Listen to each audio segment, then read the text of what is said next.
Yesuus gooftaadha jechuudha dhabnee iddoo jedhu achidha. Naamusa keenya keessaa wanti cabuu hin qabne isa kanadha. Jireenya keenya keessaa cabuu wanti hin qabne isa kanadha. Wanti beekamtii guddaa addunyaa kana irratti nuuf kenne Yesuus gooftaa ta'uu isaati.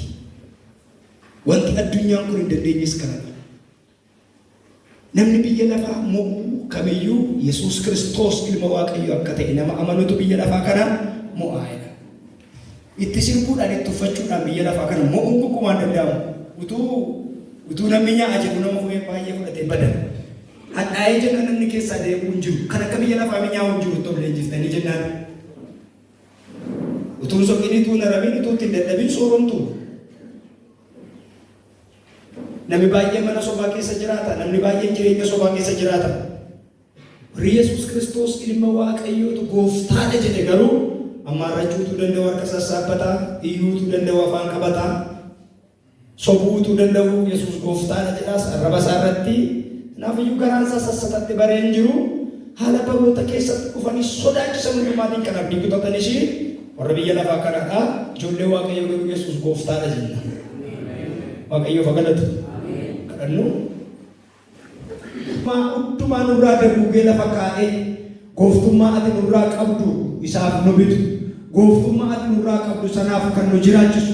Gooftummaa ati qabdu sanaaf bara hundumaa ulfina laannee akka jiraannu waan jibbamuu qabu duwwaa miti yaa Waaqayyo kan nu gargaaru iyyuu dhiifne kan nuuf ta'u iyyuu dhiifne si caalchifannee akka jiraannutti kan nu leenjisu hafuurri kee nurratti haa dhufu.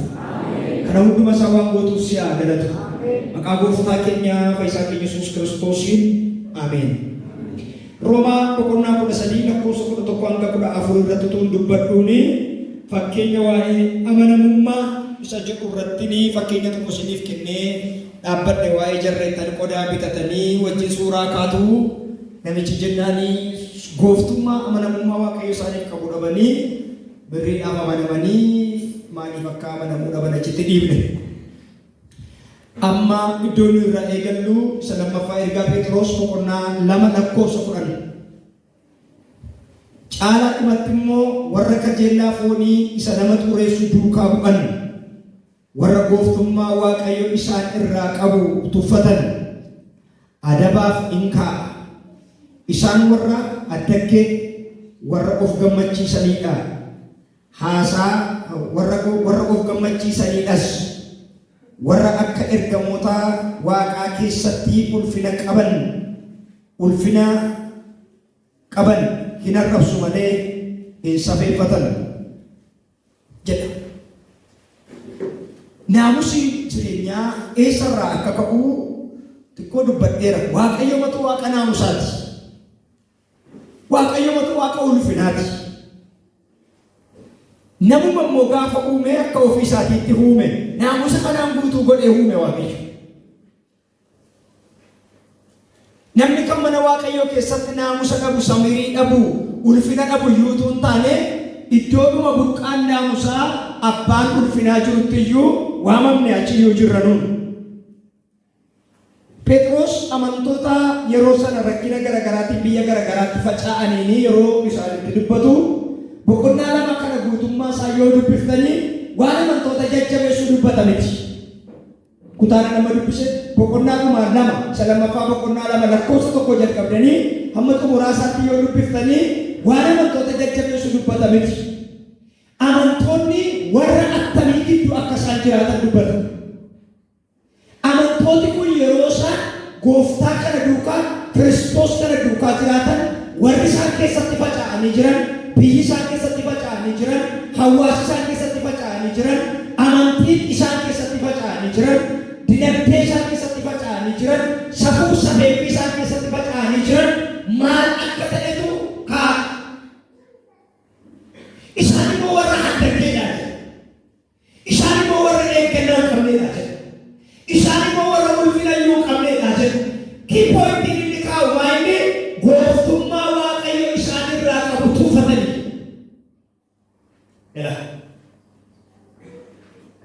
Namoota akkasii gidduu jiraattu gadi siqanii lakkoofsa 11 irratti danda'anii yoo laatanii barsiisota sobduu jedha. Barsiisonni sobduummee waltajjii keenya irra baay'ee jiran. jireenya keenya bukkee garuu baay'ee jiru. Barsiisonni sobduun pulpeetii warraa keenya irra jiran kanatti namni garuu kiisii keenya keessa baay'ee isaanii jiru.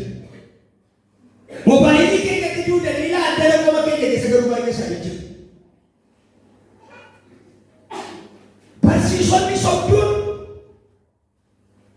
raajonni sobduun akeeka sobaa kallattii sana warra sagalee gurra namaatti dubbatu caalaa jireenya warri keessatti nama leenjisan akka waliin deebinetti kan nama buusu. Yeroo tokkotu mucaanii abbaadhaan soba na barsiisi maaloo sa soba jedhamu kanan hin beeku jedhee jedhama. Maal na barsiisi? Soba na barsiisi namni mana barumsaa dhaqee soba baratu hin qabu. Garuu namni soba bal'aan immoo jira. Isin hin beektu jechuudha. Namni soba bal'aan immoo jiru mana barumsaa garuu qabu. Abbaanoo mucaasaa akkatti soba barsiisu dhabee ganama ka'ee harka mucaasaa qabatee akkas gadi ba'e. Kan gadi ba'eetu biiftuu raasii ol ilaalee ilaalee biiftuu kana irratti waa argaa jedhe. Maal agartaa jedhee mucaan abbaanaan namootatu qotiyyoo jedhe achirra qotiyyoodhaanifi xaafii sirbisiisuu ilaa biiftuu kana irratti agartaa amma jedhe. Jennaan abbaanii akka jennaan qoyi kana ilaalaa akkasuma jedheetu mucaan jedhee qabate. Maal taate jedhe abbaan isa qotiyyoon achirraa xaafii rafii duutuu jedhe abaqii isaa ija kootti na duute jedhe. Hin beekumoo abbaa caalaa iyyuu soba. Hin beekumoo caalaa iyyuu soba. Hammuma akka sol midhatetti abaqiin biiftuu irraa ka'ee jatti galchuuti. Barsiisota sobaa warra jireenya keessaa leenjisan, haasaa keessaa warra leenjisan, adeemsa keessaa warra leenjisan, jireenya keessaa jireenya sobaatti leenjisaa warra adeeman, haasaa keessaa haasaa sobaatti warra leenjisaa adeeman, qalbii keessaa qalbii sobaatti warra leenjisaa adeeman, hafuura keessaa hafuura sobaatti warra leenjisaa adeemanii isaan gidduu jirtu gooftummaa Waaqayyo isin irraa qabu hin dagatinaa. Ameen. Wanti tokko isinitti himu. Waan baay'ee isiniif gadi bu'aa. Jireenya kiristaanummaa keenyaaf garuu balaa. Namni tiiktookii hin beekne jira. Qabdu baay'een keessan. Miti isinitti hambu'e. Waaqayyoof gara tutuu hin dandeenyaan isin darbadhe hoo. Hin beektanii haasaan tiiktookii irraa haasaa quubna garaa moo qoosaa gaggabaabduudha. Kan akka caatii attentionii cimaa jireenya keenyatti ta'e eewu qoosaa gaggabaabduu wajjin nami taa'aa bula malee adaarii proogiraamiin naqu jilbeeffatee soomaaf kadhatan kadhatu macaafa qulqulluun dubbifatu waan bor buddeena isa nyaachisu waan kallattii fuula isaa duraallee taa'ee ilaa akkamitti kolfingiteetta ila akkamitti kolfingiteetta barsiisota sobduu jireenya kee ajjeesu.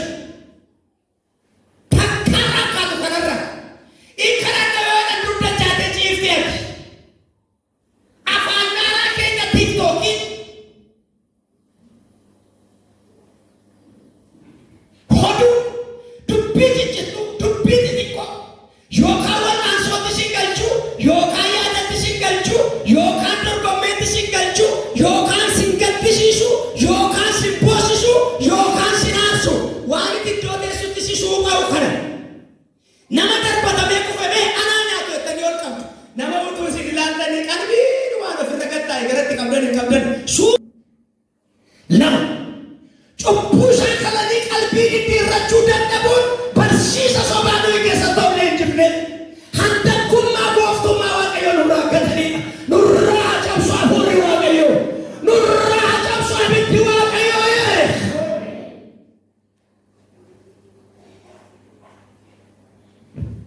Gooftummaa Waaqayyo isaan irraa qabu dagatu jedha.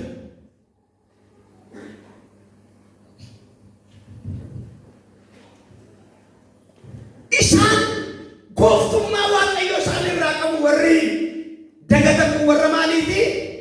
Addaggeedhaa jedhama caafni kun namaa oolchu Waaqayyo. Salaman Fatimitios boqonnaa 6 lakkoofsa 5 mo'attanii yoo dubbiftanii waan cimaa dubbata Phaawulos.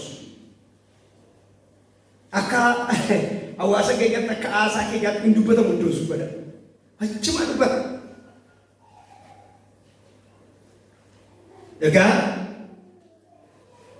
bara gooftummaa Waaqayyoo Yesuus gooftaadha jechuun dadhabsiisee yookaan gooftummaa Waaqayyoo nu dagachiisee kana keessatti maaltu nu barbaachisaa?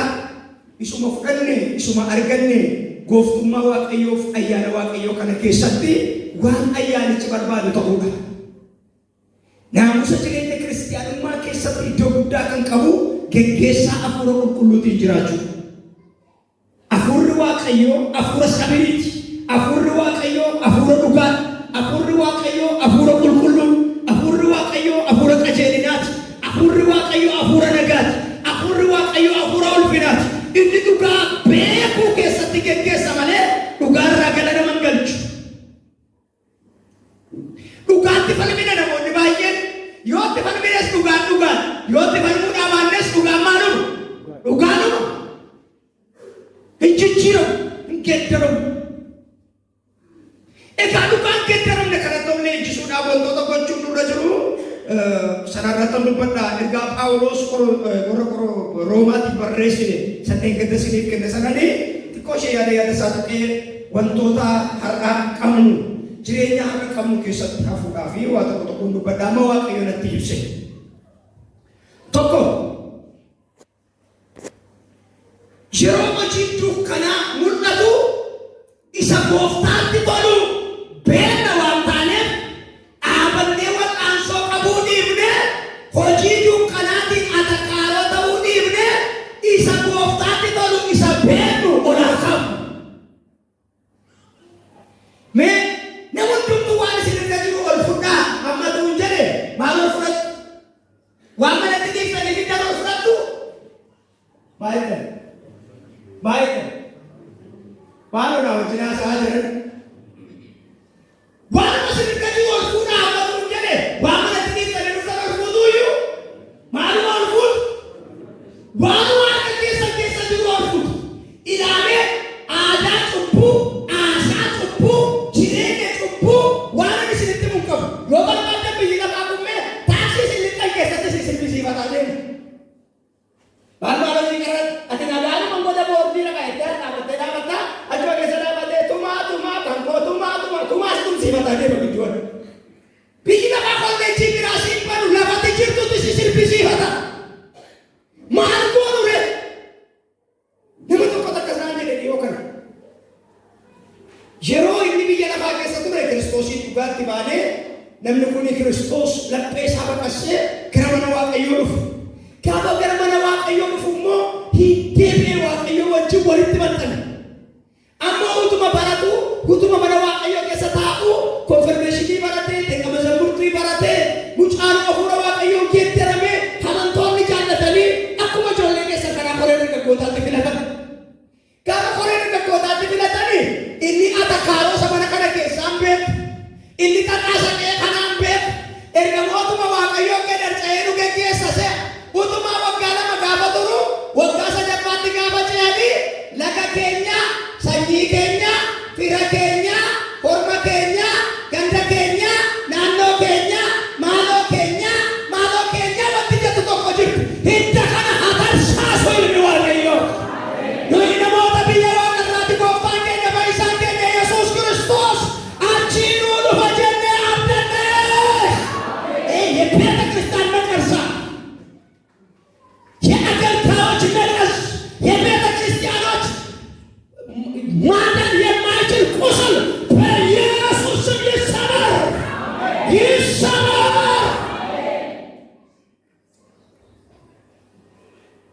ሀጫብሱ Waaqayyo kana warri qomoo keessa mee mana Waaqayyootti waammatan maal si godhanii? Dhugaa Waaqayyooti akaakayyuun koo nama 26 ijoolleen akaakayyuu koo irraa dhalatan immoo haadha koo dabalatanii nama 133 gaafa akaakayyuun koo du'u. Nama meeqan jedhe qabalee guutu inni nama waggaa 100 gaafatu nu sammi boonya ka koje nu hani bafso domisati wanu lakkaate du'e fakkaata kan finfinnee jiru lakkoofsa qabu kanas jiru lakkoofsa qabu fannoo baachuudhaaf filannoo moo kadhadheen qabu ulfinni waaqayyoo haa ta'u kanaan lakkaa'annu baay'ee isaanii dhiise galagalee kana mirga kootii dhabnee istinna waaqayyo mirga koo jira. Maalsi wal wala kakuutanis maalsi wal kun naqeetti gala gurbaata utuu wangeela lallabu utuu kadhatu utuu jiraatu lafa jira akkasumas namaaf isin dawwalee naa dawwalee yeekeessi biyya lafaa keessaa Yesuus Kiristoos gooftaadha jennaan ilma waaqayyooti jennaan nagaadha jennaan araara jennaan ulfina jennaan hin dhufeete innoo dhuguma akka dhugaadhatti ba'ame isarra iyyuu caalaa jedhe dhuguma dhugaadhaa jedhe dhuguma ifaa jedhe dhuguma ulfinaa jedhe garuu achi yoo mana waaqayyoottan baqadhe hamma warra kan koo jedhantu baay'ate waan kan koo jedhu nabe mana waaqayyoo keessaa eessatti baqadha isa natti minaayi biyya lafaatti yoo mana waaqayyoottan baqadhe as keessaa lafan itti baqadhu natti mi'e enna maali nama dhaaltee manaa baatee iyya haasaasa kaminaa gannaan fuudhi namme takkolii kee beekaay gannaan fuudhi jedhe addanaa eessatti baqadha qo'ee kaa kadhadhee mandee beesitti maan jedhe kunis mul'ata barbaadaa kunis raajii barbaadaa biyya lafaatti yoo mana waaqayyoottan baqadhee jedhe isa mana waaqayyoo keessaa eessatti baqadhe isa natti mi'e nama rakkattee jedhe warra jala taa'anii hidda isaanii maal isaanii lakkaa'atan kanan dadhabee tokko waldaan naqu gaammaa booddee jennaan akka akka tureeni barsiisa sobaati barsiisota sobduutu itti galee ilaamee jira nu warri lammaffaa dhalanne biyya qabna biyya qabna ilaamee lafa nu geenya kana garas lafa jira waan nu agarre kana garas mul'ata jira waan nu dubbanne kana garas dubbii jira biyya nu itti dhaadannu kana garas biyya jira ulfina nu beennu garas ulfina jira come on wuxaa ka qoshaashaa safara dhaqeen iddoo ishiniif qopheessu dhuftanii na bukkee maal gootu naannoo keenya naannoo mana Abrahaam fa'i gurbaa Gasiya kan isi agarana kan Yaaqoob godhana kan Phexros faagama sana Daawit faagama sana faarfatu ilmaana faagama sana meeshaalee buu hoolichi teessoo irra taa'a fatuma ikola paatiyaatiiti fatuma ikee paatiyaatiiti inni biyya sii qopheesse gooftaa waaqaaf lafaati itti isheen isa lammaffaa Timoteosiif barreessine Phaawulos warra idda qomoo lakkaa'an sanyii isaanii dhaadatan akka madaa foon nyaataa adeemuuti isaanittumaa caalaa nama waaqayyoo irraa ta'uurraa nama fageessu isaanirraa of eeggadhu isa dhukkuteeni itti ergeef uffee amma xinnoo haara galfadheera dubbii waaqayyoo jiraata ila isa gooftaatti tolu beektu namni waan barbaade ol fuudha bara haddagummaan baay'atu bara cubbuun baay'atu bara safuun baay'atu bara dhuursaan faarfannaa keenyaan lafaraas waaqayyo nurraa achi galagalee taa'u bara nuyi aarsaan dhiyeessinu waaqayyo nurraa achi galagalame isa gooftaatti tolu hoo beekta isa gooftaatti tolu ol kaasee isa gooftaatti tolu beekta haati manaas abbaa manaatti tolu beekti abbaa manaas haadha manaatti tolu beeka ijoolleen isa warratti tolu beeku geggeessitoonni waan sabatti tolu beeku amantoonni akkamitti isa gooftaatti tolu wallaalla ijoollee naamusa waaqayyooti tolu akkamitti wallaalla ulfina nu waaqayyo nurraa qabu akkamitti wallaalla gaaf tokko ni gara lixaa kana tajaajila deema innaa immoo baay'inii baddee makiinaa keessaa mucaa tokko fuudhee jaartiitti kenne jaartiin fuudhanii suma durbirrii sabbatatti dandii godhanii addunyaatti hidhatan. Gaafa irratti dawwalanii asuma keessaa Yesuus Kiristoos attamitti dhuftee dhiftee da'ee koo kun gooftaan si haa ifatu. Akka itti tidambe ko akate faashe qaba wallala male Yesuusin beena hannas beena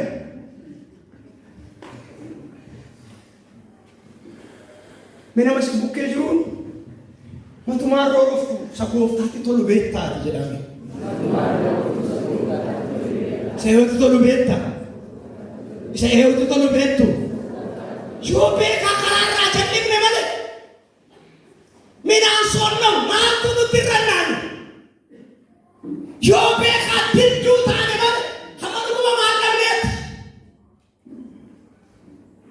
Warra gooftummaa Waaqayyoo isaanirraa qabu beekan maal hundumaa ol kaasu sakooftaatti tolu. Mee sakooftaatti tolu jedhame. Baay'eechi baay'ate sakooftaatti tolu ol kaa'amnanuun. Barahanni baay'ate sakooftaatti tolu ol kaa'amnanuun. Ilaame qorichi dukkana jechuu miti. Shaamaa xiqqoo qabsiitee keessa dhaabuudha malee. Fuun isa kana mee ameen jedhi namni dandeessu. Mee ameen jedhi namni dandeessu. Dukkanni hin jedhamu. Dukkanni hin himamu. Dukkanni hin lallabamu. Shaamaa qabsiisanii keessa dhaa'u malee. Nama si bukkee jiruun qabsiisii keessa dhaabe gaa'edha. Ammatu ibsaa kun bade ammatu halkanni kun jedhee dhufe manni kun hundumtuu baata. Dhaaba tokko dhinnee abbaa waluu keessa jennee shaamaa tokko biinee bat yoo goone maal dukkanni kun ammam ga'an jedhamu barana. Maal salphinni kun ammam ga'an jedhamu barana. Maal leeyoon kun ammam ga'an jedhamu barana. Isa gooftaatiif tolu beektaa ibsaa kee qabsiisii keessa dhaabi. Ka gooftaatti tolu beektu jedhe Phaawulos. Akkamitti isa gooftaatti tolu beekna? Gooftichi matu gaafuma nu waame isa ta'u nutti hime.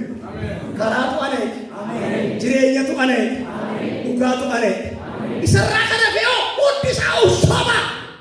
Sobni ajjeechaan immoo abbaa qaba. Taargaa isaatti maxxanseera Yesuus. Yoo madhiiftanii adaraa Waaqayyoo moobaayilii maayillee sobuu dhiisa.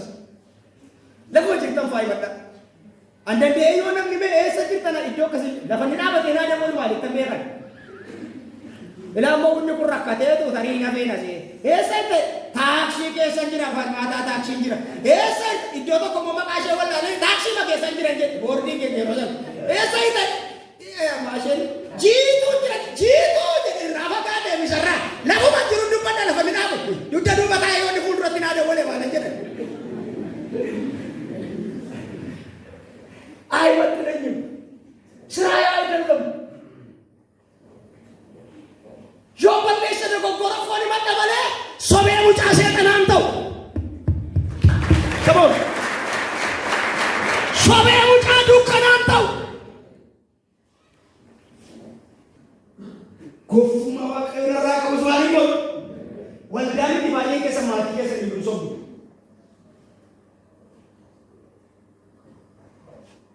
Waldara ko maali qaba maali sin beeku. Ijoolleen abbaan kan siraa hojjete buddeena si nyaachisee mana barumsaa sin barsiisu eessa jirtu jedhanii kiiskoo kan biraa keessa teessanii kilaasii hin jira jedhu. Abbaa kee osoo hin maalati.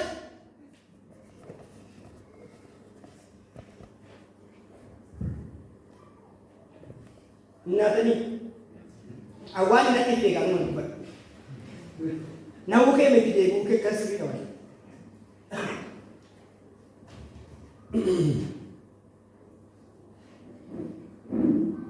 Este sa gooftaan tolu beektani hojii dukkana keessa hojjetamu of keessaa baasa. Isa wanti dhimma ba'u keessaa baane isa of keessaa baasa. Shaakala soba deddeebii soba amala soba isa sinee dibatti of keessaa baasa. Beektaa sa gooftaan tolu.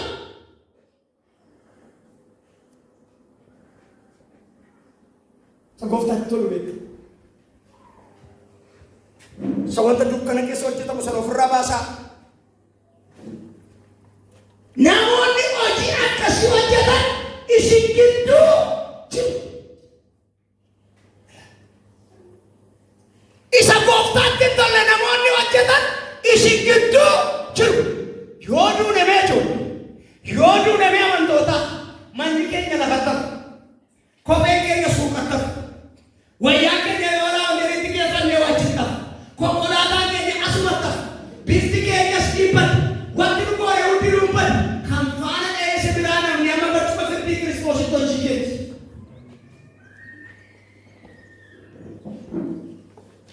Hamma gaafa du'aa ka'utti si duukaa kana deemu hojii keeti. Beektu kan tokko yoo gaafa saabate yoo sagalee ko kanaan dura beeke sagalee isaa afaaleen fakkaatu iyye deemsi isaa samiitiidhaan wayyaa isaa samiitiidhaan hojii koo garuu namni biru hojii koo garuu namni beeku ija hojii keetu si duukaa bu'a albuu facaaftee baaraa waraantee naammattu ejersa raammoo kobbosha naammattu waan ati facaaftetu sii biqila waan ati dhaabbetu jasii godhata gatii dadhabbii qajeelummaa waaqayyo jallina siin deebisu gatii dadhabbii ulfinaa waaqayyo salphina siin makarachiisu waan ati dhaabde garas immoo hamaa siin kennu iji hojii keetii si duukaa bu'a karaa kee qajeelfadhu barri yoo manca'e waaqayyo manca'u baraa manca'e keessa jiraannee waaqayyo isa qulqulluu wajjin walitti maxxanuu dandeenya. Maali yoo ammaadhe bara loojjiraate caalaa amma illee barsiisota bara sodomii gamoora waan inni gaafadhuuf hin qabu nuyyuu caala jara caalaa barsiisutti kaane addanamu aadaa waaqayyo please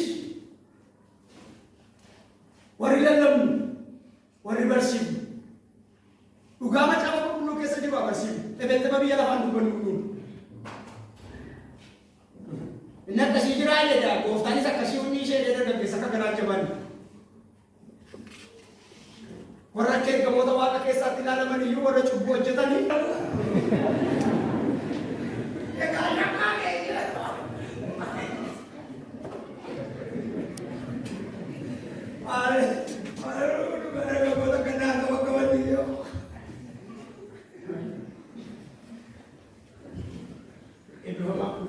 thank you. Ilaasritan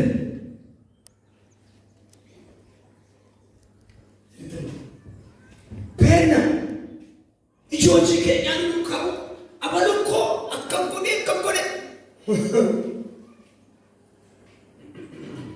yeroo tokko jaarsi tokko mana fooqii guddaa bareedaa qabu keessumni mana isaa keessaa wanti lafa isaa irra jiru baay'ee miidhaga.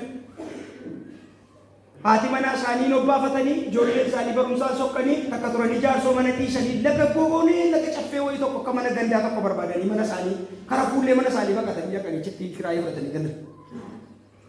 Innaan waldaadhaan kulidanii warri waldaan geggeessan dhaqanii barbaadanii maali gaashee abaluu maali mana keessa dhiiftanii heerattanii maal hojjettu godhoo caccabduu kana keessaa mana du'aa isaa godhuudhanii maali innaan arraba isaan dadhabee baqadhe mana koo soofaan na arrabsa televezyiiniin na arrabsa firiijiin na arrabsa siraamikiin lafaa na arrabsa kellaan isaa na arrabsa naannoon isaa na arrabsa arraba mana kootii sana baqadhee badee ijoollee maal attan jennaan lafti manni sun irratti ijaarame dhaqeena haadha hiyyeessaa tokko achi taa'ee qoraan bakkeedhaa fidee gurguratee godottii bukkee sanatti galaayyanii ani immoo yeroo sana siraas kaajii biyyaatiyyanii birrii 25 achi ishee ari'eedhan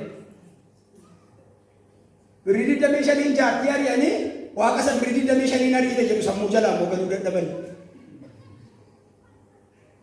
dhagaa lafa sanaa kan buusee mattaa dhaananii dhagaa fidee buusisee soofaa mana sana abaluun sitta faradeenyaan bite abaluun akkasii godhanaan televezyiinii bite amma bigaa marati dhume ana baluun arginisitee na fidde sannan godhee na arrabsa mana keessaa ol ka'ee gabaa walakkaa jaajjee na arraba isaa baqadheen laga kanatti gadeedhanii ilaamee waan jaajjeenu salphisu nurraa sassaabee ulfinaan mana isaa keessatti nu hambisu waaqessu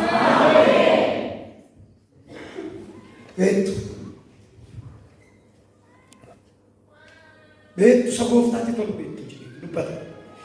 Egaa ifti wanti ifichi bakkeetti baasu immoo mul'ataan ta'aatii kanaaf yaa isa roftuu maal godhi dammaqi shaakala sobaa keessaa dammaqi amaleeffannaa sobaa keessaa dammaqi gabaa daldalaa sobaa keessaa dammaqi. Isa kana irratti waan xiqqoo ishee dubbadhaa Efesoon boqonnaa 5:14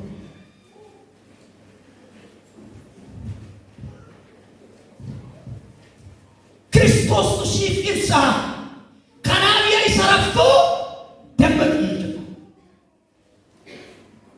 Nama bakkeetti rafee Yesuusin fudhadhu jenna. Nama waldaa keessatti rafee eenyuun fudhadhu jenna. Nama gara mana Waaqayyootti hin deddeebine kottuu duuka buutummaa baradhu hafuura qulqulluun geeddarame Waaqayyoon tajaajili jenna. Nama tajaajilaa rafee akkamitti dammaqsiisa?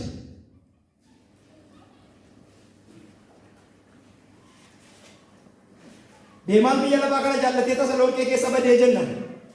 Kan isaallee magaalaa guddaa biyya Maqeedooniyaa sadarkaa sadaffaa keessatti argamtudha keessa badee nummoo mana abbaa keenyaa keessa badnee dhumne. Addaan isa Waaqayyo keessaa nyaadhu keessaa dhugi jedhu keessa badee. Namni lafa onaa duwwaa keessa bada miti badhaadhummaa keessa sin bada.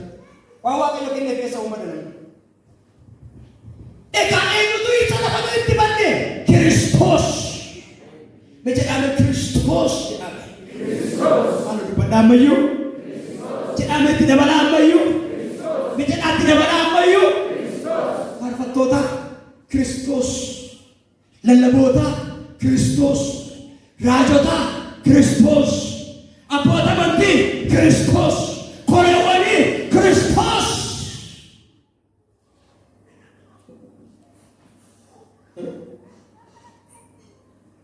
Lallabee haaraan isa keessa jira. Faarfannaa haaraan isa keessa jira. Mul'ati haaraan isa keessa jira. Isa Waaqayyo fayyina keenyaaf dibee biyya lafaa keessa kaa'e yookaan biyya lafaatti erge isa keessa jira.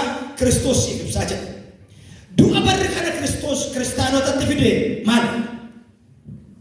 Keessaa dammaquun kan nurra jiru shaakalli kadhee addaggummaan nuyi bakkeetti tuffannu jireenya keenya keessa taa'u maali? Guyyaa itti jalqaba ifa arganne wal'aansoo guddaan dhiphina of keessaa qabu isa obsaan dandeenye maqaa isaa iyyuu hin beeknu.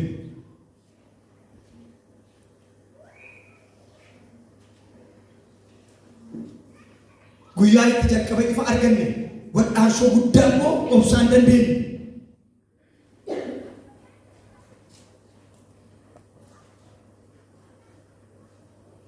Maqaa isaa irraanfanneerra. Namni akka nu wayyaa uffannetti akka nu kophee ke'annetti nu beeka malee suuqa Waaqayyootti nu arge Waaqayyoof nu malee namni hin beeku. Namni dadhabina isaa erga himachuu dhiisee tureera. Wallaaluma isaa erga himachuu dhiisee tureera. Ineekoo ineemmaa jedhaamni namaa.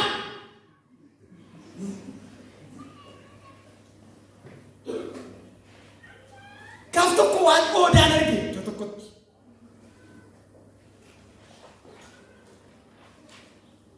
Taaksii ishee raayidii kanaadhaan deemaa ganama kan ka'e ilaalee gibbidaa tokko lakkaa'amedha. Kallattii maan nutti dhufedha. Miillumaan irra jedhee keessatti bishaan faqanseera.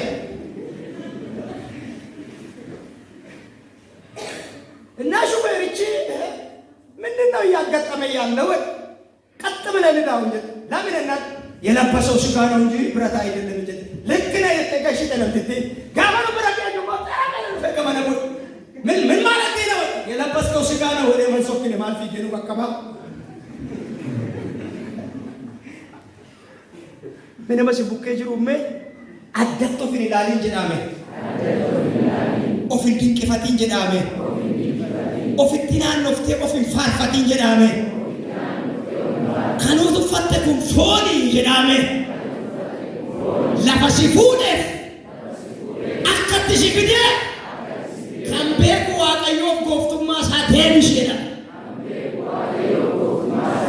Ilaa naamusa mana Waaqayyoo kan nurraa fuudhee bane tokko kana akka dhiifama naan godhinaa malee mee tokko caammaa haaraa bitannaan iyyuu jalqaba dhuftanii waldaa keessa teessu yeroo amantanii wal ga'aniiti caammaa naa ilaalaa seera. Gabbaatanii shan gabbaatee sana deebiin tumaan lafa jedhu. Mataatoon si baay'ee bakka.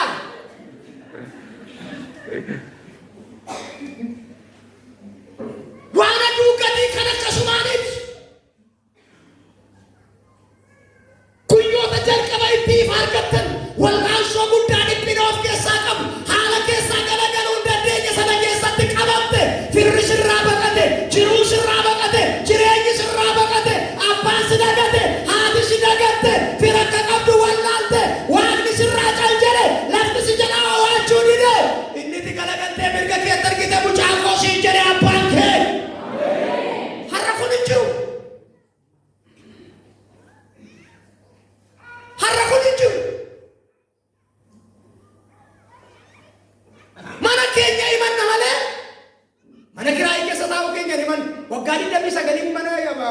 lallabee amma uummanni biraa keessan ta'a.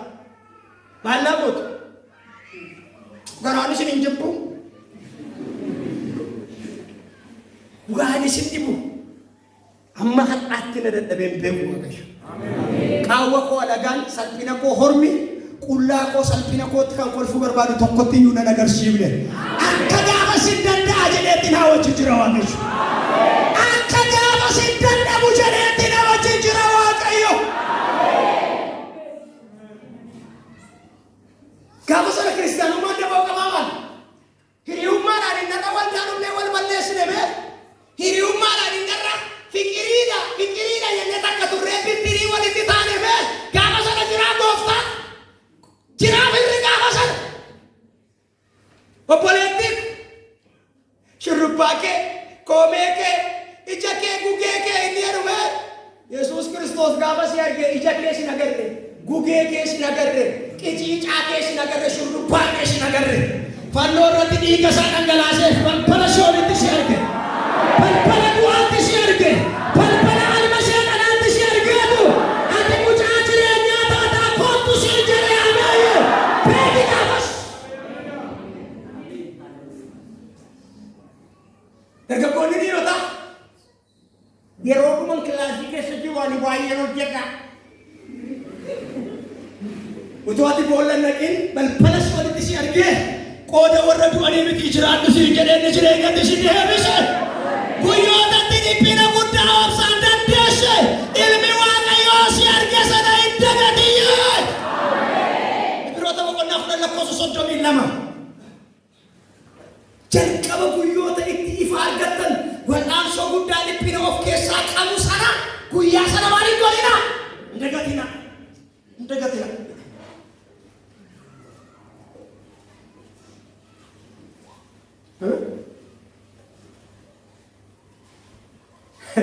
Ijoolleen keenya si malee jiraachuu hin danda'u jettanii meesajii walii barreessitu miti. Qooda foonii urgaa'u foonii ajaa'udha miti macaan. Qooda shurrubbaa qaaqeedha miti. Qooda halluu walii rukutuu immoo cittoo jedhama. Isaayyaas boqonnaa 3 dhaqaa dubbisaasin. Guyyaa gaafa sana nutti goree laata. Si malee jiraachuu hin danda'u kan jedhee laata gaafas. Daganna mana Waaqayyoo keessatti of tuulummaa gadhee kan nutti naqu jireenya keenya kan maal godhu lafa Waaqayyoo nu Waaqayyoo nu raafachiisa. Namoonni baay'een keessan immoo lafa waamamne sana jirtu. Har'a waan hin bareedne fakkaatee dukkana guddaatti isin dura dhaabata. Barattan dukkana, fira waammattan dukkana, nagaddan dukkana, dukkanuma kee kanattan ibsaa oobsi jedha Waaqayyo. Nama si bukkee jiru akka qabaatti dukkana kee kanatti natu ibsaa na eegisii jedha Waaqayyo jedhame.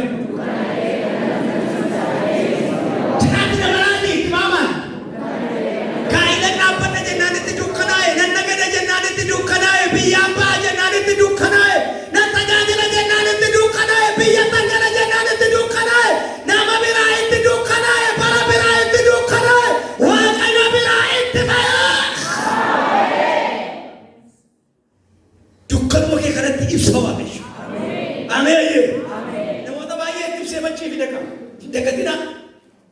Warri keessaa baatan isin dagatina. Warri har'a keessa jirtan isin dagatina. Isa jalqabaa Qorontos boqonnaa 1:26. Iddoo kana dubbisittuu laata? Carraa isaanis ni kennaa meetti bishaan ni keessa. Namoota akka taatan ofirratti ilaalaa. Akka yaada namaatti baay'een keessan ogeessota miti. Baay'een keessan hin beekamoo miti. Baay'een keessan sanyii warra gurguddoo keessa miti. Waaqayyo garuu namoota ogeessota yeellaasisuudhaaf waan biyyi lafaa gowwaatti lakkaa'u fo'ate. Waaqayyo warra jaboo yeellaasisuudhaaf waan biyyi lafaa dadhabaatti lakkaa'u fo'ate. Waaqayyo wanta jira jedhamee lafatti dabaluudhaaf wanta jira hin jedhamne wanta biyya lafaatti gaddeebi'aatti lakkaa'amuu fi wanta tuffatamaa fo'ate. Tifufa. Kanu. Kunuunsi maala. Namni isin irratti lakkaa'u yeroo waan ta'anii jiru. Namoota akkamii akka taatan isinumtu ofirratti ilaalan. Akkamni godha beektuu barreeffama sadaffaatti Maatewos boqonnaa 3 miti. Bara gara dhumaatti namoonni warra ofii arginee jedhu. Warra kamtu ofii arginee laa. Nu bakkeedhaa barbaanna. Akka jaartii ishee adunee reettee ta'u bara akka hin taane.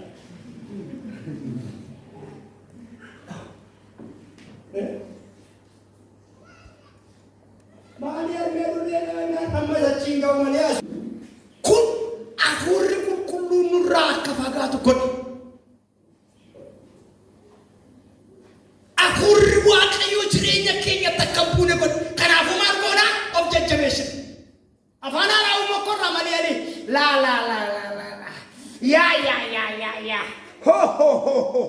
Ho keetiin isin dhufu, laalaa keetiin isin dhufu, yaayaa keetiin isin mokkoromu. Inni kaantiraadhaan Libaanoosiin ofirra naannessa. Qarmeloosiin lafa onaa sochoosa. Qaadesh Barneef kattaa dadayyaasa. Ulfina isaatiin mana isaa guutaa. Sirrattaa dhufu shaakala kee garas. Likkaachiniin maa waggiin yeedidinu. Hallelujah! Hallelujah! Namoota akkamii akka taatan namoota beekoo miti garuu wallaalaa waamee beekaa gochuu ni danda'u nu waameera. Warra gurguddootaa miti xixinnayyoota faandoo keessaa kaasee gurguddoota biyyaa wajjin inni teessoo taasisu maal godhu danda'u maal godheera nu waameera. Sanyii warra beekamoo miti sanyii warra beekamne keessaa fuudhee qomoo Abrahaamitti nalakkaa'uudhaaf na waameera. Biyyi lafaa qoshaasha edheenu gannaan qonjoo edhee lafaa dhufu. Maa hin galateeffattanii waan biyyi lafaa gattee jiraatti bakka amma gooftaan kun gara kanatti hin godhe nutti hin gorreeme eewu nagaa nu gaafataa nu. Faarfataa Waaqayyo ijoollee Oromoo keessaa kaase mucaa bareedaa tokko jira. Abbaa isaa isinitti himu. Garuu kaleessa walii wajjin wal agarree wama tokko utuu wajjin haasofnu xinnoo ishee jireenyaa gara lolamuu kana gara abdii kutannaa kana keessa jira. Akka gootu hin jedhee Waaqayyo si waameera miti hin jedhee eeyyeen eenyata wajjin haasofnu akka gootu hin jedhee umaa kadhannamoo uman kadhadha dhugaa keessi uman kadhadha garuu akka gootu jabaachuu dadhabaa taa'e tiraanispoortii siin kaffalaatiin jedhee qe'ee abbaa keetiitti galiiti. Hiriyoota kee warra wajjin kanaan dura turte mana isaanii dhaqii qe'ee isaanii dubbisii safara isaanii gahii achi deebii kottuu naa wajjin haasa'e jedhe. Maqaa Yesuus Kiristoos maaloo sammoonaa Waaqayyo waan guddaa naa godhe dhiisaa. Lafa jirtu ati nagartu ta'uu taate warri si biraa hafan sitti haayuun.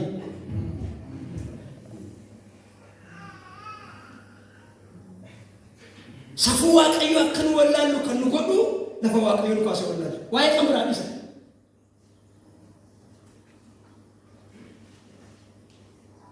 Waa Waaqayyo nu godhe wallaallu. Namoonni mindaa qabnu safara mindaa qabnee yaadannu. Saarraa gabaa lakkoo nama dha. Shunkurtiin meeqa ta'e qullubbiinoo jijimbiloo meeqa ta'e zayitiinoo. Maal nyaatanii gaafatinaa jechuudha. Kan akka namaa nyaatu jira faana irra jiru. Maaliif? Mee maaliif tola Waaqayyo? Maseeroo nyaattu, shonkooroo nyaattu, agadaa nyaattu maal ta'a? Kochooloo nyaatama, danqabeeloo nyaatama, isatiinoo nyaatama, waan lafa keessa ocholooniinoo nyaatama, ancooteenoo nyaatama, dinnichoo nyaatama, waan hundeedhaan godhatu qullubbiin jijibbitti maal ta'a? Baalli saawwan nyaatama, raafuu maraa qoosxaa, iji saawwan nyaatama, xaafii garbuu gammu maal ta'a? Saawwan qalannee nyaannee gaafa isheetii keessa seessa lafa malee maal kennanu?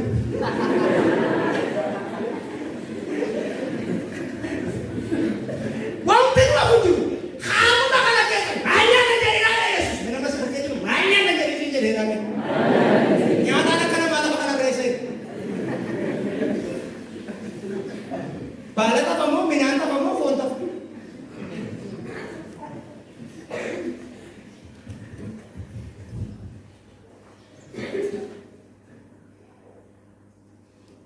Anu lakkaanu baay'ee biraa karafan baay'een jiru. Iddoon kaa'amne kaanee Waaqayyoon ulfina dhowwachuu Waaqayyoon baa'u. Iddoo waamamne iddoo ulfinaatti dhufne Waaqayyoon abbaa ulfinaa Waaqayyummaa isaa gooftummaa isaa yaadachuu dadhabu Waaqayyoon haa hawwishu. Nubiti ijoollee kan Waaqayyoon ulfina dhowwatu.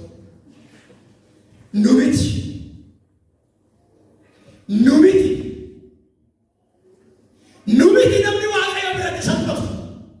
Namni Waaqayyo kaasuu danda'a. Abbaan ulfina kanaa eenyudha? Jireenyi kun abbaa addaan kun abbaa qaba namichi namni hafuura waaqayyootti qoosu namichi namni naamusa mana waaqayyootti qoosu namichi kan kuufee kuufa keessaa ka'ee mokkoru beelee arguuf jira an beelee miti agamuu bulee dandee kan wayyaa jijjiirratee achi keessaa ka'ee ayaan ana nagaa koo qullaa koo salphina koo hormatu tuunimin nama baala ofitti qabu ulfinaa waamee nama dura inni dhaabee isa ana kanitti qoosu qabu namitti namni waaqayyootti qoosu namitti namni qe'ee waaqayyootti qoosu namitti isa gooftaatti tolu beekana barsiifatee namitti asiin nagee borii koo afee formada boodaan kadhatu balleessuuf jaarsummaanatti waammatu inni abbaa kooti. Itti jedhaa keessan bal'isaati inni abbaa kooti jedhame. Balleessituyyuu formada boosutti hin kadhatin. Siqin miidhuu dhiishin harkisa. Maal ameen jedhu? Ilaame gaafa waaqayyo isin hin dheekkamne isin mucaa manaa miti. Gaafa waaqayyo isin hin ifanne abbummaa isin irraa fudhateera. Isin haa ifatu waaqayyo. Gaafa si ifatu sinaa sifatu. Gaaraa si godha miti. Si deeffata. Qalbii si dirrachiisu. Karaa keessa akka deebitu si godha. Mucaa manaa si godha. Si araarfata. Ofitti si maxxansa. Si ifachuun dhiisi waaqayyo. Hajjarina amantoonni nama mooqaan guddate taatee mamu. Ijoollee mooqaan guddate laammanuma geessi waggaan see lamaa kiiloon see 25. Korman daakoo tari'a.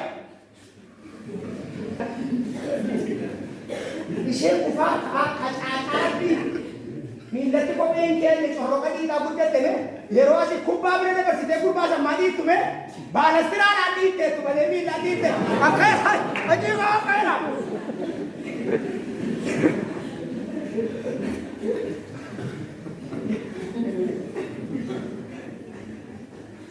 Adeemsi maa waan irra jiru fakkaata isheesan cimsuuf akka godha. Ini dua ini.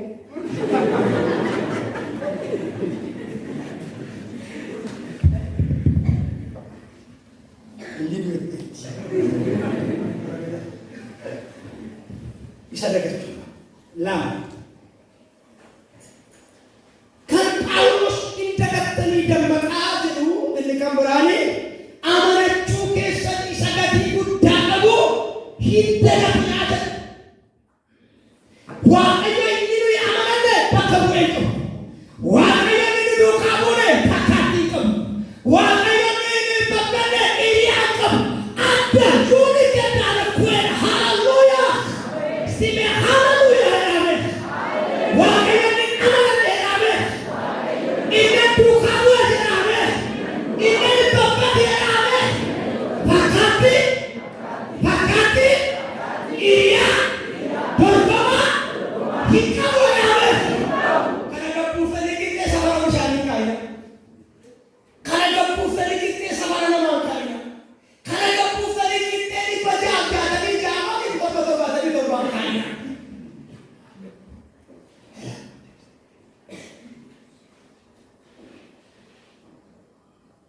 Kalau menimbulkannya artificial intelligence tidak berarti mana bersosialisasi di demokrasi buat angke nakagani muna tinol be ilmawa kayo.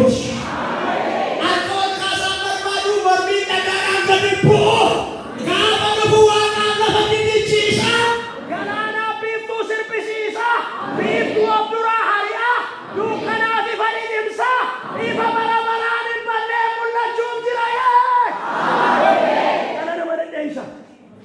Benar masih bukit itu karena mana desa karena. Mana kan akan tijo? Bisa ada itu di rumah numera. Amanah cukis.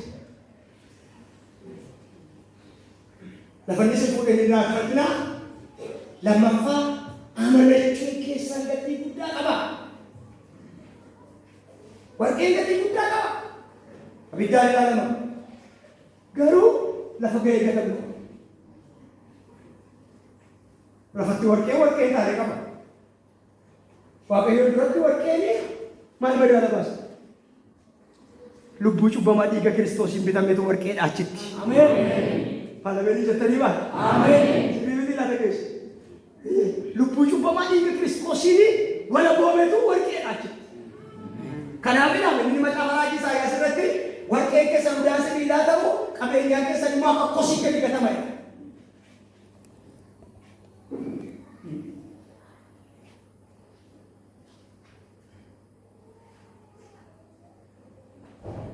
Yeroo baranaa ammas yoomniif ta'e miti Israa'el biyya warra naannoo sana diidduuti teenya televezyiinii ilaallaa wakkeedha gurbaan tokko wayyoo utuun fiigee dhaqee dhugaa waaqayyoo waa keessaa butadheen deebi'u amma safara kanaa warra achii gatanii baqatu inni immoo dhaqeen fudhadhu jedhu keessa sana manadhee wallaala kiristiyaanummaan faashiniin qabu ilma waaqayyoof dhufuudha waaqayyoo duratti cabuudha bitamuudha. Loojikii jireenya afuura qaroominaan qabu gaafuma nu bira dhufee waaqayyo isa beekaatu qixxee keenyatti dhufu. Nu barsiisa malee waaqayyo waan barsiisnu qabu. Waaqayyo naasaa barsiisuu kajeellaa manullee. Miti yaasuusaa koo, yaasuusee koo, abiyyee koo, moodaa koo, ahaha koo jennee waatti babaafnaaf. Inni mimmaan fuulatti isee konneetti gadi cobu gungummii gaada garaa namaa dhaga'a. Ameen. Amanachuu keenya sadan dagachiisa. Efesoon boqonnaa Ibroota boqonnaa 10 lakkoofsa 35.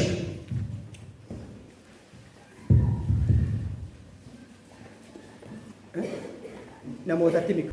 Haa ta'u. Afuura lamatu jira. Afuura amantii waaqayyoo wajjin nu jiraachisa. Waaqayyoo wajjin walitti nuyi afuurri jaalala namootaa wajjin walitti nuyi.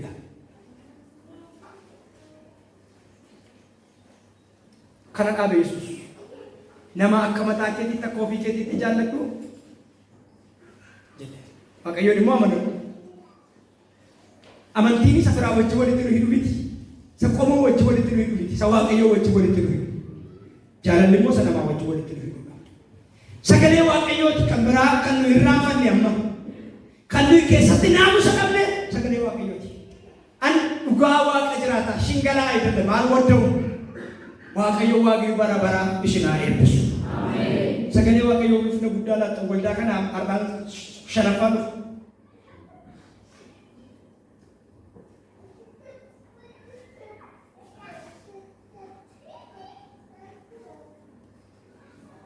Sagalee waaqayyo.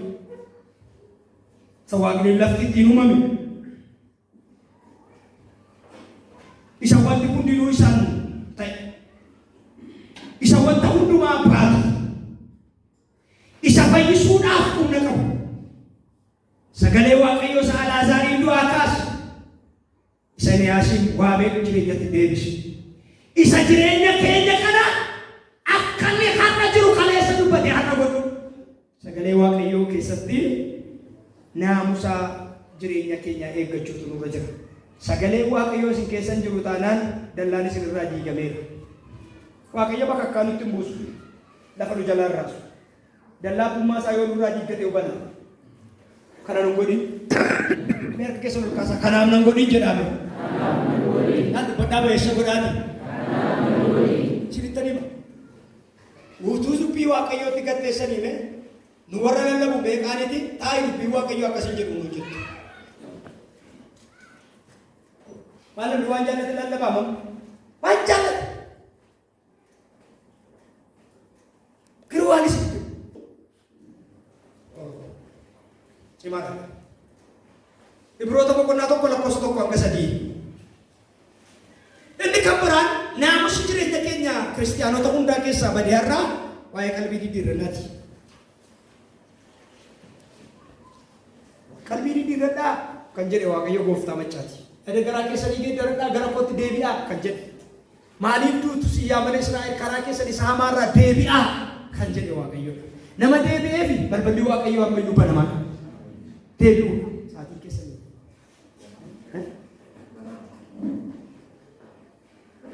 Ganaadha jira. Sirrii masaanatti. Mareba. Kenapa sotan oleh aku? Kalbi di dirana, iya dua kalbi di dirana. Kalbi di dirana cuci cuma, itu akan dia macam ni. Karena aku intau Dewi, kamu apa yang jadi? Ya, Dewi, ada orang Dewi ya. Dewi itu, ada orang acin apa cuma kalbi di dirana cuci cun. Akasi saja macam tu, kamu apa yang Dewi itu? Ibani kau beragam-agam.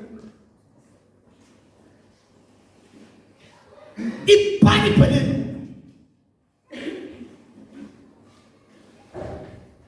isinitti meera waa'ee nama waldaa geggeessu taa'ee biiraa dhugu tokko isinitti meera nama waldaa geggeessu taa'ee beddellee isaa buqqifatee biiraa dhugu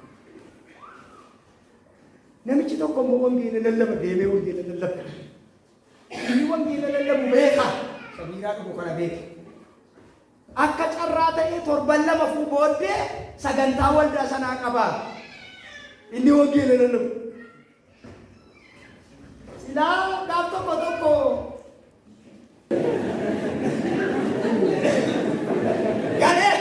galee biiti namichaanis yes amen karana galee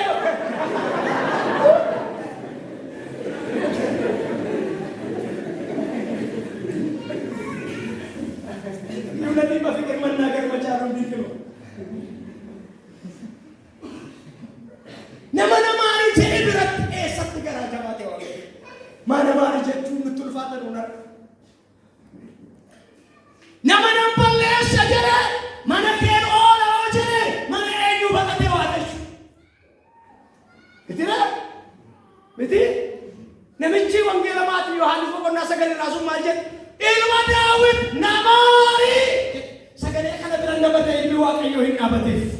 Amen. Namun dimayin mayan apa satu yakke cubu lakap. Hara tu yakke cubu lakap. Isa tu yakke cubu lakap. Nama-nama hari jadi ilmu Waaqayyo hin abatif. Amen. Nama-nama hari jadi ilmu Waaqayyo hin abatif. Jadi duka na dia sati maafta. Kana juga sati maafta. Lahagan sati maafta. Kalbi di racuno ilmu Waaqayyo hin abatif. Cupu dah beramal. Ini lembab fan. Wangeela Lukas. Pokoknya aku rasa galat tadi yodal tadi. Jangan sefurat dia leyo tadi ketim bahasa. Deca puri bahasa ini. Kunis ilmu Abraham itu. Mana kita lolli tadi. Amin. Mana kita lolli.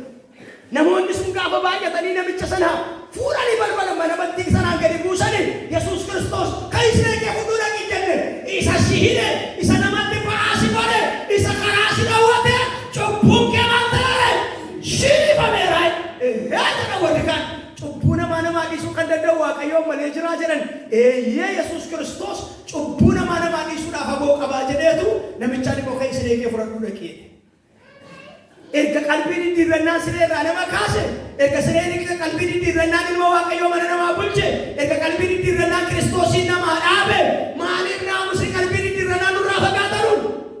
Wanto ko tujira. As gaye sambe ku gamal sin sobe tu agar ule kana agar ule la dudan nunggatani undan dubbatani muka jida wo besu dubbin jirre ode suru safara kenya. Akan kalbi di dirane wanti nu bodu. Ayana Waaqayyo keessa dhokachuu. Bara ayyaana Waaqayyo dhabne iyyoobne hafuura qulqulluu na biraan darbin jennee kanaan keenya cabee imimmaan dhangalaafna. Gaafa ayyaana Waaqayyo arganne hiyyoobne garuu utuu kiiboordiin nu biraa sirbu ayyaanni Waaqayyo nu jalaa calluma jedhee qooraan keenya baanee galla. Baras moo har'a wayya.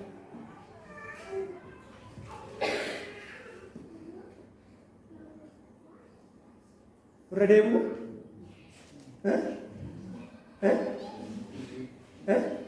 Bara pasagalee keenya qajeeshee faarfanna. Bara kiiboordiin qabne. Dibbee mana qaalluuti boojine finnee baldaa keessa keenya garankam goone. Yesuus gooftaadha jamaa utanu kana faarfannu. Waa! Jedha seetani. Namni garaan isaa cabee imimmaan dhangalaasee hafuurri qulqulluun hilim jedhee irratti lafa dha'ee dhangala'ee awwaara keessa gangalate. Bara ayyaana Waaqayyoo hiyyoomne garaan keenya cabaadha, afaan keenya faarfataadha, namni keenya geeddaramaadha. Inni kun mul'atan arge jedha, inni kun abjuu namjoota jedha, kun immoo raajiin natti dhufa jedha, kun immoo faarfannaan baasa jedha. Namoota kennaa qabantu mataa nu dhukkubsa. Bara ayyaana Waaqayyoo keessa dhaqannee shaaqa cubbuu shaakalle garuu bara dhabnee iyyoomne isa badhaane bara badhaadhomne iyyoomne garuu nuyi dhibbee miti. Nagariitaan masheen qooremna sintisaayizariidhaaf kene gitaara tumna. Waaqayyo nu jalaa calluma jedhe. Sokossaa Waaqayyo mana Waaqayyooti erga dhabne har'a. Erga sokossuu dhiisi ammaa maal Waaqayyo? Waldaananne sirna raawwanne galla malee maal hafuura qulqulluu wajjin wal agarraa maal? Sawni siyaasi lammaa eegaba. Hikkaa kibaarii wachoonedha. Abidda isaanota deebisu Waaqayyo. Itti harka keessa ol kaasaa. Abidda kee mana keetti deebisi yaa Waaqayyo jedhame. Dargaggoota nana shinitta deema abidda isaa karaa kee mana isaatti deebisu Waaqayyo. Abidda isaa lafa kanatti deebisu Waaqayyo. Abidda isaa kee kanatti deebisu Waaqayyo. Bara waldaa beekamaan ijaarranne sabni ijaaraman. Bara qe'ee beekamaa ijaarranne garaan namaa diigamaadha. Kamii wayyaa? Bara saanti balamaan amantoonni buusii buusan amantoonni waldaa ijaarranne mishineerii hojjetu. Bara namoonni kumaan buusan garuu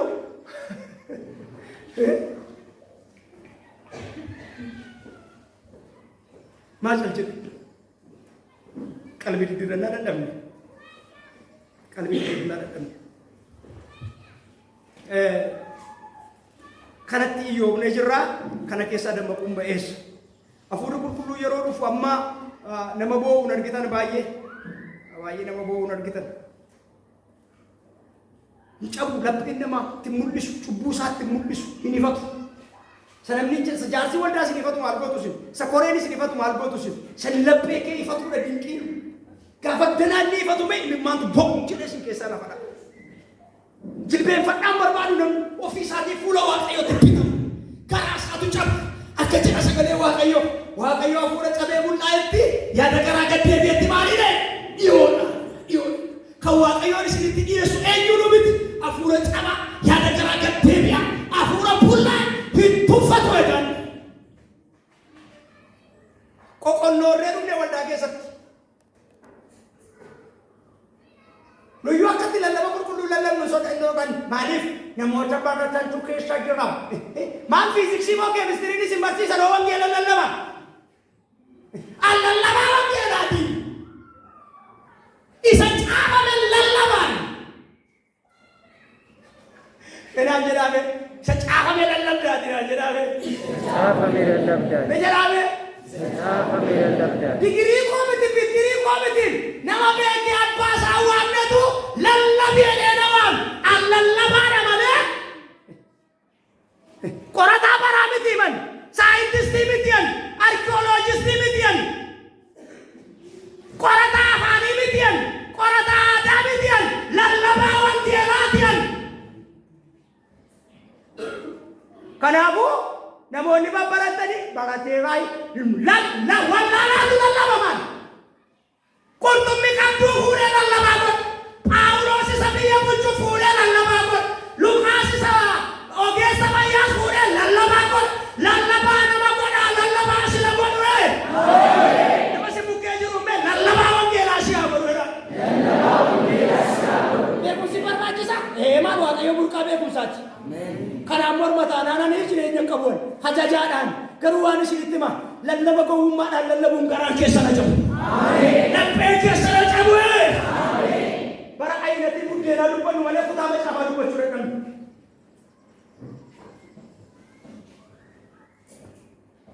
Intala tokkotuun bareeddi qeeqee keenya dhuftee rifeensa dhaatti. Bittee dhufte gaa yeroo hundumaa kana 300 meeqaan hin biteetti kana 2000 hin biteetti. Hima joortu. Akka gootu giiftii kun jedhe Waaqayyoon galateeffadhu jedhe maaloo kana narra kaayee maaloo Waaqayyoon maaloo giiftii waan fuula jiraatu malee rifeensa gabaadhaa bituuti waan kanaa galateeffadhu jedhe. Achuma natti mammaa gadi aman fuula jiraatu malee rifeensa qabaa yaaditu jedheenaa jedhanii. Ayyaanna jiraatu malee inni kaan ofii dhufa. Dhiifne irra waa'ee hafuura qulqulluu waa'ee qalbii diddiirrannu waan taaneef fuurri qulqulluu gara keenya dhufu. Kanaaf faarfattoonni keenya warra faarfannaan itti dhangala'u hin taane warra faarfannaa baasan.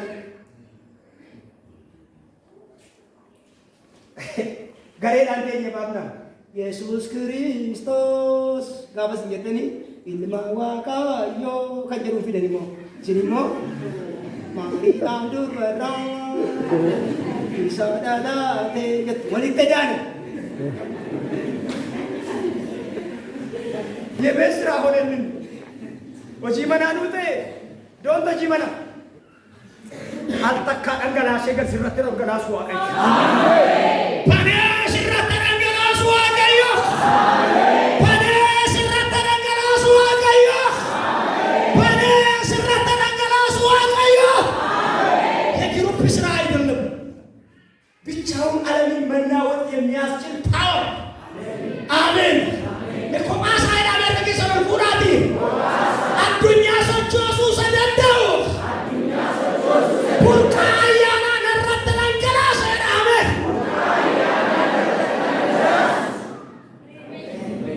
አሜን። ኮማሳ ማርቆቹ ሰደደው ማርቆቹ ሰደደው ማርቆቹ ሰደደው አዱኛ ሰቾሱ ሰደደው ስረት ለንገላሰ በለ የግሩፕ የቲም ስራ አይደለም። Gaafanu wallolee hojii yookaan immoo waan gara garaatiin gargar facaane wayyoo sadur jedhaa dirree sadaddiin deem jedha. Gaafa wal bira jirru hojjenne malee waan duukaa deemee hojjechiisu qabnu waan taaneef shittaa qabatu abiddi isaa. Shittaa qabatu abiddi isaa. Gaafa qalbii diddiirrannaa dhiibee hafuura qulqulluun gargar galle kun naamusa keenya jeeqeera. Tu namni boo'ee qalbii diddiirra ta'e maal ta'e maal taate inni yaafatu. Waan inni taatee yaafatu kana ta'eetanii dadhabee akka inni taate kanarraa geeddarame kan boo'a akka ta'e ta'e boo'i malee maal ta'e kan yaafatin.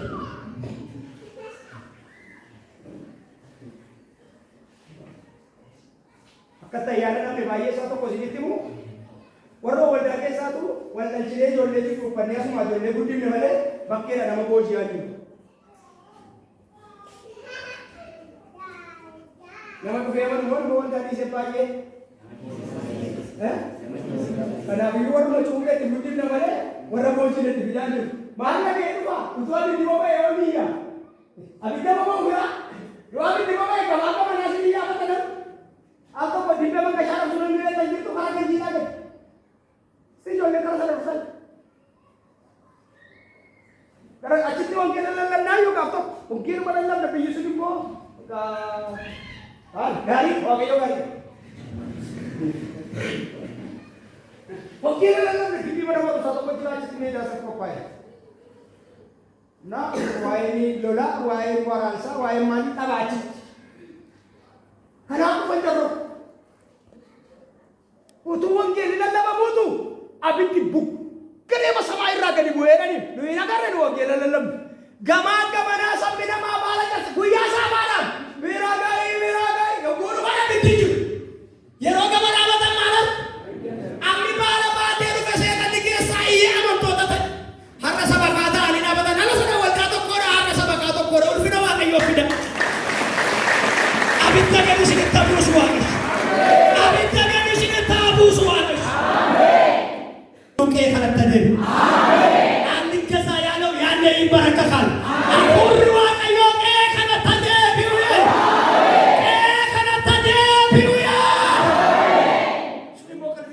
Inni dogoggorte himadhu Waaqayyotti. Inni karaarraa kaatte himadhu Waaqayyotti. Inni gaa'ila hiitte Waaqayyotti himadhu. Waan booqaa meeqa jira haasa'uusaa waan namatti mijatu. Waan mana Waaqayyoo madaala himadhu. Ani yeroo sana mee harka bal'isee si waama gooftaan maaf hin deebitu. Guyyaan ayyaana guyyoo si darbe lamuun argitu. Diina lubbuu gadi baati aatte asii bakka jirtu. Beekamnaa taate yookiis wallaala Yesuus jala baatu harka bal'isees waa.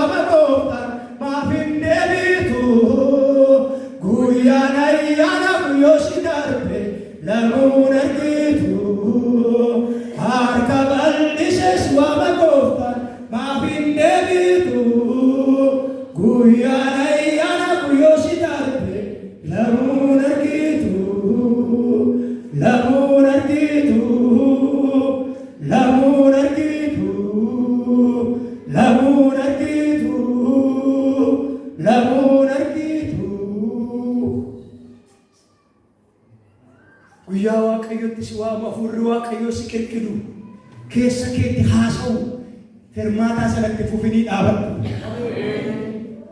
Sitti dhiyaateera qilleensisa si guutuuf ka'eera ilaa si geeddaruuf ka'eera ilaa nama addaa si gochuuf ka'eera ilaa ajandaa kee keessa kan hin jirre fuula qabatee waan si wajjin fiixa baasu tokkoof gara kee dhufeera.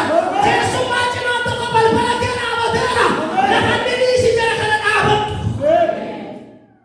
Maariikoos boqonnaa tokko lakkoofsa 14-16 lallaba Yesuusitti nafaansaa saaqqateera. Lallabi qalbiin itti irranna lallaba Yesuus itti nafaansaa saaqqateera. Yoo lallabde qalbiin itti irranna lallaba. Dadhaboota nana, cubbamoota nana, wallaalota nana, gadadamoota nana kana jalatti nama waame Yesuus. Gaashee koo abbiyyee koo jedhee nama waame beeku. Dadhaboota nana, wallaalota nana, cubbamoota nana, gadadamoota nana gara koo qotaa. Garraa miidhaan hamaa miti nu deebisuuf. Nu oolchuuf hamaa miti. Ameen no. Kanaaf Waaqayyo ayyaana isaa kana kan inni kennuuf sababa qaba.